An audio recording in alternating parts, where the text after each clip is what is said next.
जब लगे ना जिंदगी बहुत अच्छी कट रही है, जब लगे ना कि अब तो चिल मोड में आ चुके हैं, जब इस बात का गुरूर होने लगे ना कि लाइफ में तो अब मजे ही मार रहे हैं, अब तो मजा ही मजा है, कोई परेशानी नहीं, कोई दिक्कत नहीं, तो थोड़ा ठहर जाना। जब खुद पर एक अहंकार होने लगे, खुद पर एक गुरूर होने लगे कि पहले से अब मैं काफी सुधर गया, पहले से काफी मुझ में बदलाव आ गया, मैंने जो करना चाहा मैं कर रहा हूं। पता है, जब हम अपने आप को सुधारने के रास्ते पे बढ़ाते हैं और सुधरने लगते भी हैं तो हम में एक बीमारी आती है और वो है अहंकार। और हमारे अंदर अहंकार पता है किस चीज का आता है? अहंकार हमारे अंदर इस बात का आता है कि अब तो मैं ठीक होने लगा हूं, अब तो मैं अच्छे रास्ते पे बढ़ने लगा हूं, अब तो मैं अपनी लाइफ में हर दिन तरक्की कर रहा हूं। जैसे जैसे तरक्की मिलती है, सफलता मिलती है, किसी भी चीज में हम बेहतर होने लगते हैं, हमें गुरूर आने लगता है। चाहे वह जीवन का छोटा पल हो, चाहे वह जीवन का कोई बड़ा मोमेंट, किसी भी प्रकार से physically, mentally, economically, socially, culturally, किसी भी तरह से हमको कुछ भी ग्रोथ मिलने लगती है, हमें घमंड आने लगता है। और पता है, असली सफलता आपको मिली या नहीं मिली, या मिलने वाली है या नहीं मिलने वाली है, ये इस बात से तय नहीं होता कि आज आप कितने कंफर्टेबल जोन में हैं। ये इस बात से तय होगा कि जब आपके पास मुसीबत आएगी तब आप डिसीजन कैसा लेते हो, तब आप काम जैसे अभी हो, सही दिन होने के बाद भी जब बुरे दिन आते हैं तब आप क्या निर्णय लेते हो। यहाँ पे मुझे एक बड़ा ही प्यारा सा कोट याद आ रहा है, रामचरितमानस का ही है शायद, कि हमें अपने जो होते हैं या वक्त जो होता है, अच्छा जब जब अच्छा अच्छा वक्त कट रहा होता है, अपनी औकात का, अपने जज्बात का, अपने हुनर का एहसास तब नहीं होता। अपनी जज्बात, अपनी अहमियत तब पता चलती है, हम किस लायक हैं वो तब पता चलता है जब वक्त बुरा आता है। अच्छे वक्त में तो सब कुछ अच्छा ही हो रहा है, उसमें आप क्या ही एफर्ट लगाओगे? आपसे अच्छे से लोग बात कर रहे हैं, कर ही रहे हैं, आपसे हर कोई मिलना चाह रहा है, मिलना ही चाह रहा है। दिक्कत तो तब है जब आप बुरे हालातों में हो, आपसे कोई बात नहीं करना चाहता, आपसे कोई मिलना नहीं चाहता, आपको कोई रिकॉग्नाइज नहीं कर रहा, आपकी आर्थिक स्थिति बद से बदतर होती जा रही है। ऐसे बुरे हालातों में अगर आप खुद को संभाल पाते हो तो असल में वो हो आप। तो जब आप अच्छे पल में जी रहे होते हो, अच्छे दिनों को जी रहे होते हो, तो उस पल आप जो होते हो वो असली नहीं होता शख्स। लेकिन जैसे ही बुरा वक्त, बुरा फेज आता है और उस वक्त जैसे आप व्यवहार, जैसा आपके एक्सप्रेशंस होते हैं, जैसे आपका नेचर होता है, उस वक्त जैसा आपका व्यवहार होता है, वो दर्शाता है कि असली कौन है यहाँ पर। तो बुरे वक्त में अपनी अपनी औकात का पता चलता है, अपना पता चलता है कि हम बहुत बोलते हैं कि मेरे को तो गुस्सा ही नहीं आता, मैं तो बहुत शांत रहता हूँ, लेकिन जब बुरा वक्त आता है, आप उस वक्त अगर उस वक्त भी अपने आप को काम बना पाए, इसका मतलब आप सच कह रहे थे। लेकिन उस वक्त आप असली रूप में आते हो, तो आपका असली किया, किसी भी शख्स को देखना हो, आपको पहचानना हो कि आखिरकार कोई इंसान सच्चा है या झूठा है, तो उसको अच्छे वक्त में मत टेस्ट करो, उसके बुरे वक्त में उसको टेस्ट करो, तब पता चलेगा कि वो कितना अच्छा, कितना भोला, कितना बेहतर, कितना बेकार, कितना सही है। यानी कि किसी भी वस्तु की, किसी भी व्यक्ति की, किसी भी परिस्थिति की असली पहचान बुरे वक्त में होती है।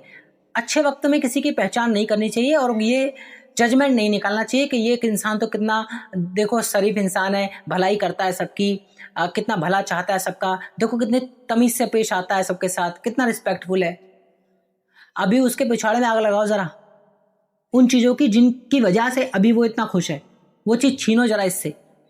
अब जब वो तड़पेगा तो उसका असली अंदर का भिखारीपना सामने आ जाएगा। समझ गए? हर इंसान के अंदर एक कुत्तापना छुपा होता है। अगर वो बुरेपन में बाहर आ रहा है, फूट फूट के बाहर आ रहा है, अपने सेल्फिशनेस को दिखा रहा है बहुत ज्यादा, हद से ज्यादा, सामने वाले की रोटी छीनने के लिए भी पागल हो रहा है, तो उसकी असली औकात वो है। जब उसका बुरा वक्त आ रहा है तब जो वो औकात दिखा रहा है ना, असली औकात वो है। पैसा है, दौलत है, दोस्त यार हैं, परिवार है, हर कोई मिल रहा है, अच्छे कपड़ा है पहनने को, अच्छा रहने को है, सब कुछ जब तक अवेलेबल है तब तक ज्ञान की बातें धरी की धरी रह जाएंगी, इनका कोई मोल नहीं। कभी भी देखना, मैं इसलिए मोटिवेशन से बहुत थोड़ा सा खफा रहता हूँ, मुझे ये पसंद ही नहीं आती है। मैं मोटिवेशन की कोशिश करता हूँ कि एक मोटिवेशन हो पर सही दिशा में हो। ये वाला मोटिवेशन तो मेरे को पसंद नहीं आता। उनमें से एक ये भी पॉइंट है कि मैं इस मोटिवेशन के थोड़ा सा इससे दूर रहता हूँ, या मेरे को ये चीज़ मेरे को पसंद नहीं आती। कारण यह है कि मोटिवेशन एक ऐसी चीज़ है जो बाहर ही मिल रही होती है।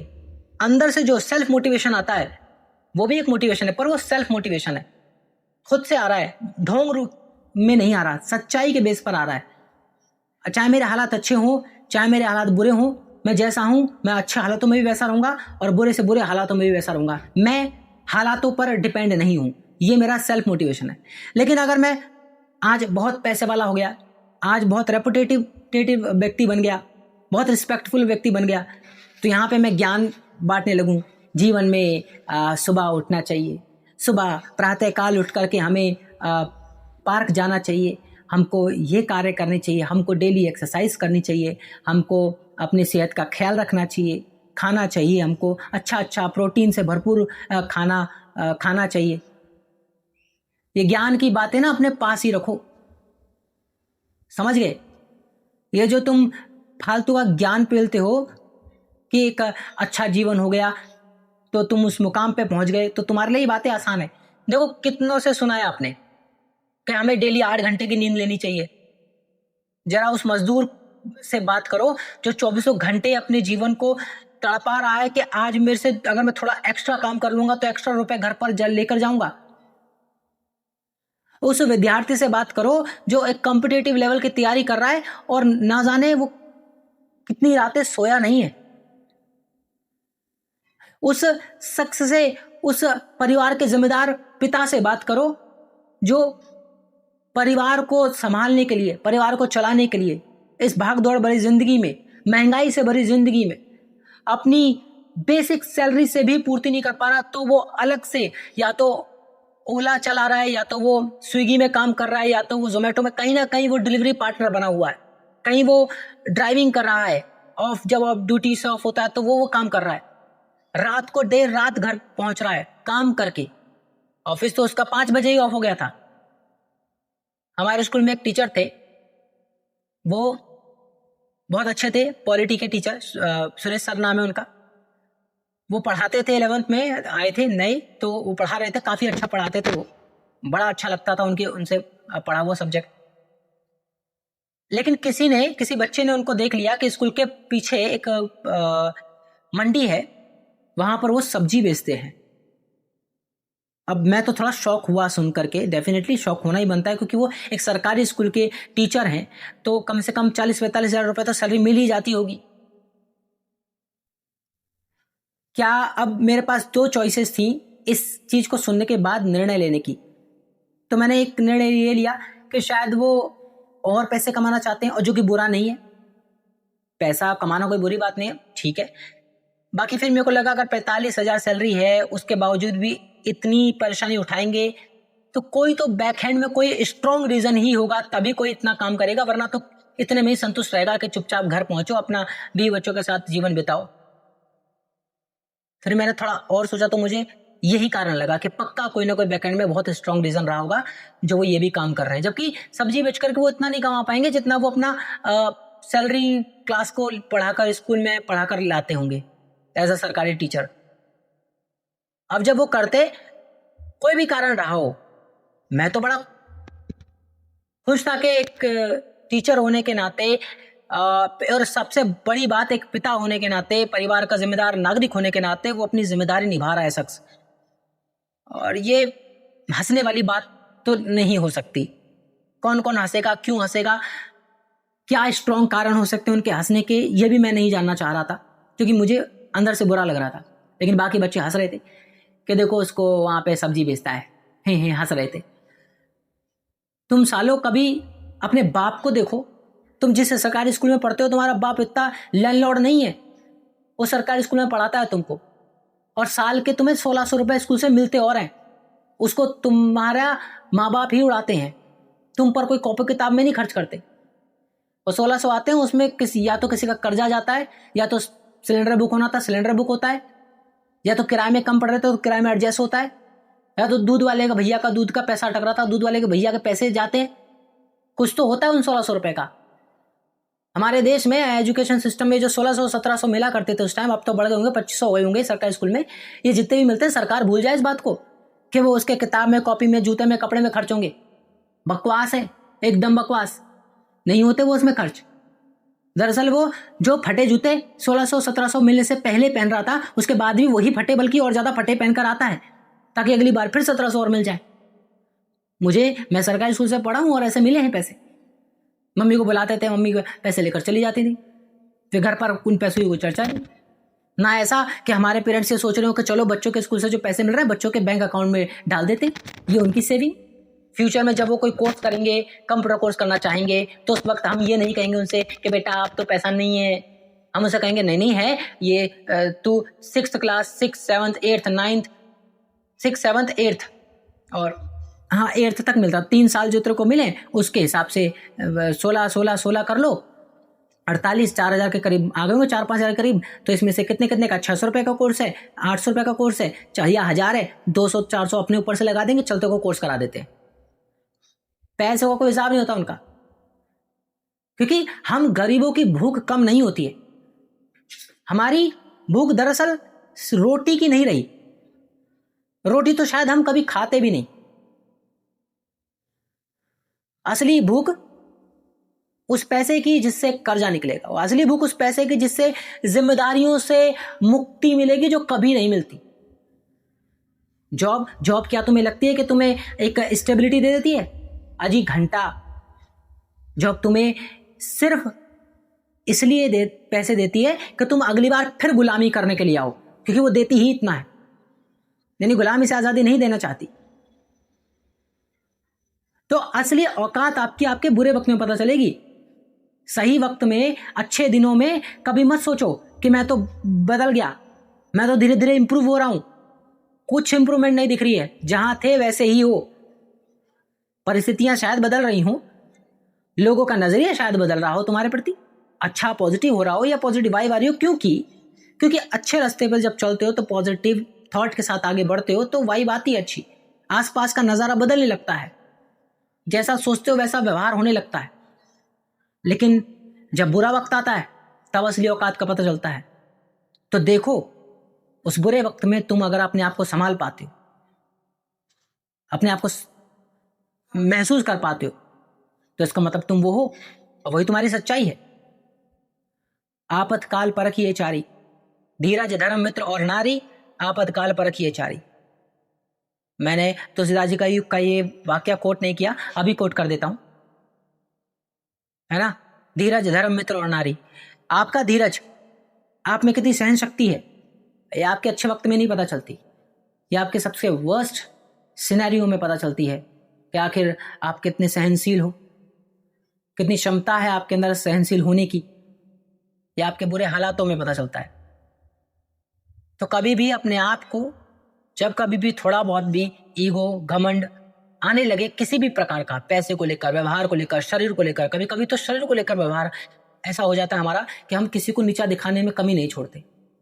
हम नहीं छोड़ते क्योंकि तुम लोगों को खाने को मिल रहा है, तुम लोगों के पास वो सब सुविधाएं हैं, सुबह सुबह दूध मिलता है, रात को सोने वक्त दूध मिलता है, खाने में सैलेड मिलता है। उस गरीब को बोलो सैलेड तो बहुत दूर की बात है, सूखी रोटी चटनी के साथ नसीब होगी कि नहीं होगी।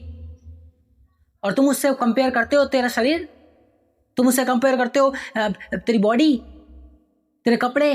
अरे कपड़े की तुम बात करते हो, वो कपड़े पहनने को तैयार होता है और उनको ही सबसे बेहतर मानता है जो बड़ी बड़ी कंपनी से रिटायर होकर आते हैं और छोटी मोटी मार्केट में 100-200 में बिक जाते हैं।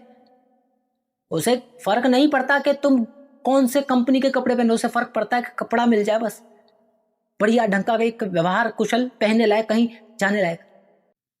उसके लिए इतना ही काफी होता है। तुम्हारे लिए इस बात की लड़ाई होती है कि मुझे तो बेहतर चाहिए, मुझे तो इस बात में कमी होनी ही नहीं चाहिए, जूतों की लाइन चाहिए, कपड़ों की लाइन चाहिए। बुरा वक्त असली इंसान की औकात दिलाता है। आपको कभी परखना हो तो किसी को उसके अच्छे वक्त में मत परखना, वो हमेशा अच्छा ही निकलेगा, कोई कमी नहीं निकलेगी और फिर आप धोखा खा जाओगे। आपको परखना है तो परखना कि जब वो बहुत गुस्सा कर रहा है उस वक्त उसको ऑब्जर्व करना, जब उसके सामने सब कुछ अस्त व्यस्त हो रखा हो या उसके पास व्यवस्था अच्छी ना चल रही हो, उसके साथ अच्छा उस दिन ना हो रहा हो, उस दिन उसको ऑब्जर्व करना, देखना। उसके अंदर का शैतान धीरे धीरे झांकेगा उसके चेहरे से और दिखाई देगा आपको। और अगर फिर भी वो उसी व्यवहार से रहा जैसा वो ठीक परिस्थिति में भी था, यानी वो व्यक्ति बहुत आगे जाएगा। वो अपने अच्छे हालातों में भी जब अच्छा था तो बुरे से बुरे हालातों में भी बहुत अच्छा बन के रहा है, दिखाया नहीं, बहुत अच्छा रहा है। जब पैसा था शौक किए, जब नहीं था तुरंत उसने शौकों को कम किया, तुरंत कम किया और खुश होना शुरू किया कि कोई बात नहीं भाई, आज पैदल चल लेंगे। फिर कोई ताने मारेगा, अबे क्या हो गया तेरी गाड़ी का, बिक गई। वो समझता है वक्त बुरा चल रहा है, अब ये भी ताने मारेगा, है कि नहीं। ऊंट पे बैठे व्यक्ति को भी कुत्ता काट लेता है कभी कभी, तो अब ये ताना मारेगा ही मारेगा। तो उसके ताने का जवाब नहीं देता, बल्कि कहता है हाँ भाई वो अब हालात ठीक नहीं है थोड़े, तो कोई बात नहीं, जब होंगे तब देखेंगे। हंस करके आगे बढ़ता है। बुरा वक्त है ना, हंस रहा है ना, वो खुश है ना, वो दिखावा तो नहीं कर रहा, चेहरे पे एक अजीब सी क्रीपी स्माइल तो नहीं है, बिल्कुल नहीं। एक वास्तविक और रियलिटी में वो जी रहा है। तो उसे पता है वक्त अभी ठीक नहीं है। और वक्त किसका ठीक रहता है भाई, ये वक्त किसी का सगा नहीं रहा, ये पैसा किसी का सगा नहीं रहा। तुम्हें क्या लगता है वक्त तुम्हारे लिए रुका हुआ है, पैसा तुम्हारे लिए रुका हुआ है, लोग रुके हुए हैं, ये समाज ये दुनिया रुकी हुई है, घंटा जी कुछ भी तुम्हारे लिए नहीं रुका हुआ। जब तुमने मेहनत करी, जब तुम्हारा सब कुछ ठीक था तो ये तुम्हारे साथ थे, जब तुम्हारा दिन खराब हो गया सब छोड़कर जाएंगे। लेकिन एक चीज है जो तुम्हें कभी छोड़कर ना जाए तो जीवन सफलता की तरफ ही बढ़ेगा, वो ये सहनशीलता, आत्मविश्वास। जब थे तब भी आत्मविश्वास खुद पे, हाथ पैरों पर खुद पर था। जब सब कुछ हमसे छूट जाएगा तब भी हाथ पर पैरों पर खुद पे आत्मविश्वास होगा कि इन्हीं हाथों से कमाया था, इन्हीं हाथों से गवा दिया, कोई बात नहीं, इन्हीं हाथों से फिर कमा लेंगे। परमात्मा ने हाथ तो अभी भी दिए रखे, परमात्मा ने वो आत्मविश्वास भी तो अभी भी दे रखा है जो उस वक्त था, बेहतरीन दिनों में था। अगर तुम अपने अच्छे दिनों में अच्छी जिंदगी जी रहे हो तो इस बात का ग्रेटिट्यूड करना बहुत जरूरी है। अपने जीवन को शालीन बनाना है, अपने जीवन को एकदम तरोताजा बनाना है। दूसरा आपसे कुछ सीखे, दूसरे के को खुशियां ही मिले आपके साथ बैठने पर भी, वो जेलसी, वो भावना वो आपके अंदर ना हो। आप जितने सफल होते जाते हो उतने घमंडी और उतने जेलसी होते जाते हो। ये 99% लोगों में मैंने देखा है, महसूस किया है कि जितनी सफलता मिलती है उतने ज्यादा घमंडी, उतने ज्यादा व्यभिचारी, उतना ही व्यवहार खराब। आपकी सफलता के साथ एक वायरस हमेशा आता है, घमंड का, ईगो का। आपको सदा इस बात का एहसास रखना है, आप अभी युवा अवस्था में हो, आप अभी जवानी के एज में हो, जहां पर आपको अभी पूरी दुनिया एक्सप्लोर करनी है, पूरी दुनिया देखनी है। और पूरी दुनिया में सब प्रकार के लोग मिलेंगे, कोई आपके रंग रूप का नहीं होगा, कोई आपकी बोली भाषा का नहीं होगा, कोई किसी प्रांत से होगा, कोई किसी गांव से होगा, कोई किसी सिटी से होगा, कोई किसी कस्बे देश से होगा। आप इस घमंड में जिएंगे कि मैं तो इस जाति का हूं, मैं तो इस व्यवहार का हूं, मैं तो ऐसे कपड़े पहनता हूं, ये कैसे कपड़े पहनता है, मैं तो ऐसे खाता हूं, ये कैसा खाता है। अगर आप इस बात से अफसोस नहीं करते, इस बात का आपको ईगो नहीं है, तो पता है आप हर किसी के साथ बड़े ही प्यार से रह लोगे, बड़े ही सद्भावना से रह लोगे। मैंने एक रील देखी थी बहुत समय पहले, एक अंकल थे, अब वो रील होती है तो रील, वो क्या पता वो रील हो, लेकिन अगर वो रियलिटी हो तो कितनी अच्छी बात है। एक आंटी थी जो सब्जी बेच रही थी, ठीक है, सब्जी बेच रही थी, तो दोपहर का टाइम था और बहुत तेज गर्मी। अब वो आंटी ना जैसे समझो, आप भी देखो तो शायद आपको अपनी माँ का रूप दिखे उनमें। वो मेहनत, जैसे आपकी माँ मेहनत करती है घर पर, ठीक वैसे ही वो कर रही थी अपना, शायद घर को चलाने के लिए, अपने बच्चों को पढ़ाने के लिए, कुछ भी। वो सब्जी बेच रही थी और सब्जी बेचते बेचते अचानक उनको भूख लगी, और ये अचानक वाली बात नहीं कहूँगा, ये वाकई में उनको भूख लगी, और दोपहर का टाइम और लंच का टाइम सबको भूख लगती है यार। ये पापी पेट का सवाल जो होता है, उस माँ को मैं कहूँगा, आंटी नहीं कहूँगा, बड़ा बेकार है, माँ कहूँगा। उस माँ को भूख लगती है, वो अपनी झोली में से वो जो सड़ी सी है, थोड़ी सी गंदी सी है, शायद स्मेल भी आ रही होगी उसमें से रोटी का रोल निकालती है जो पेपर में लपटा हुआ है, उसको ओपन करती है, उस रोटी को निकालती है, और थोड़ी बड़ी बड़ी रोटी हैं, और पता है साइड में एक अचार है, एक प्याज है, उसको लेती हैं, हाथ पे उस पैकेट को खोलती हैं और उस रोल पे थोड़ा थोड़ा लगाती हैं।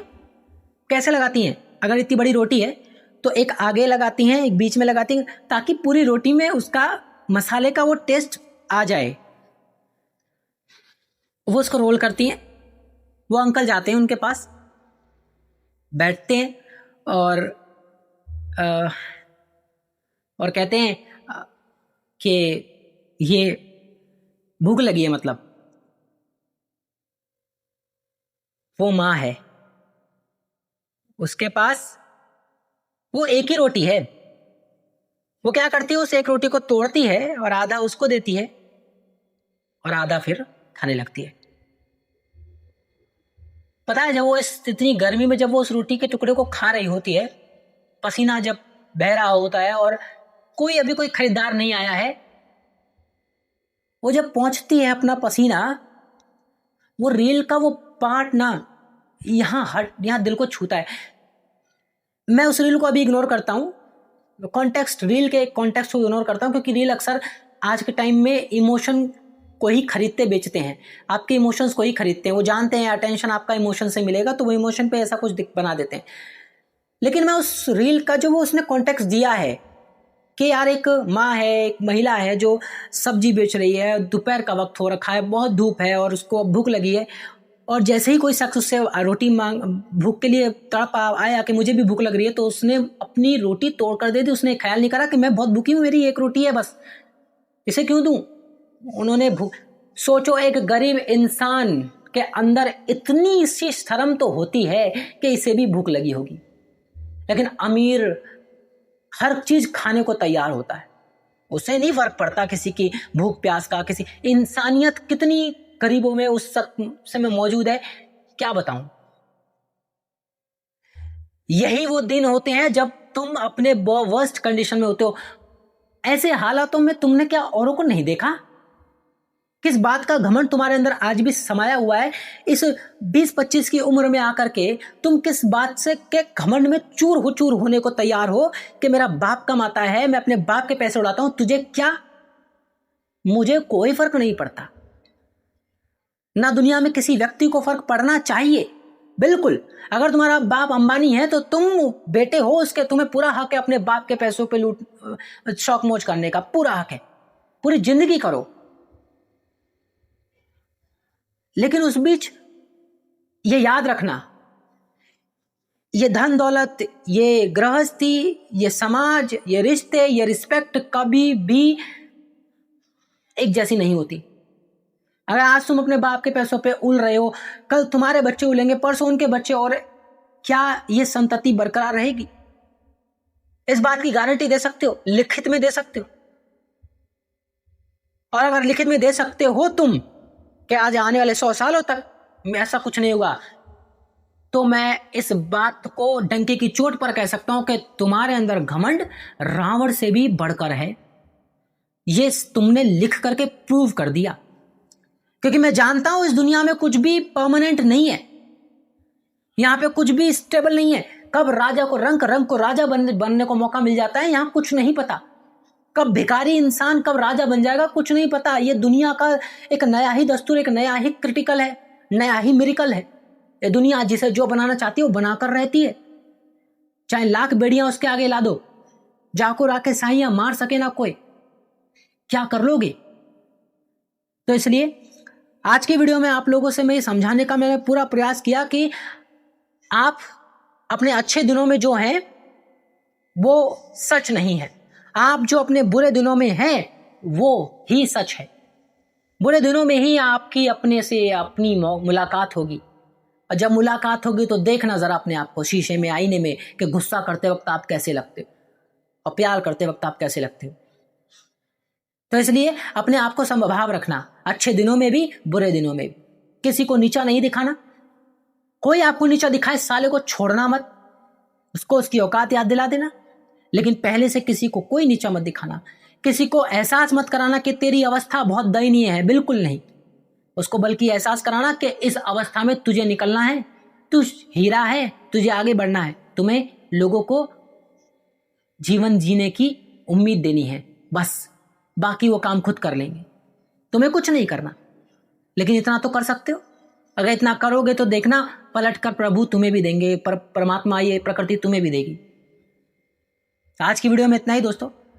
आप लोगों से ये बात जो करी, ये दिल से निकले भाव थे, जिसमें मैंने आप लोगों को जाहिर किया कि हमें अच्छे पल में अपने आप को कभी नहीं परखना, ना किसी व्यक्ति को।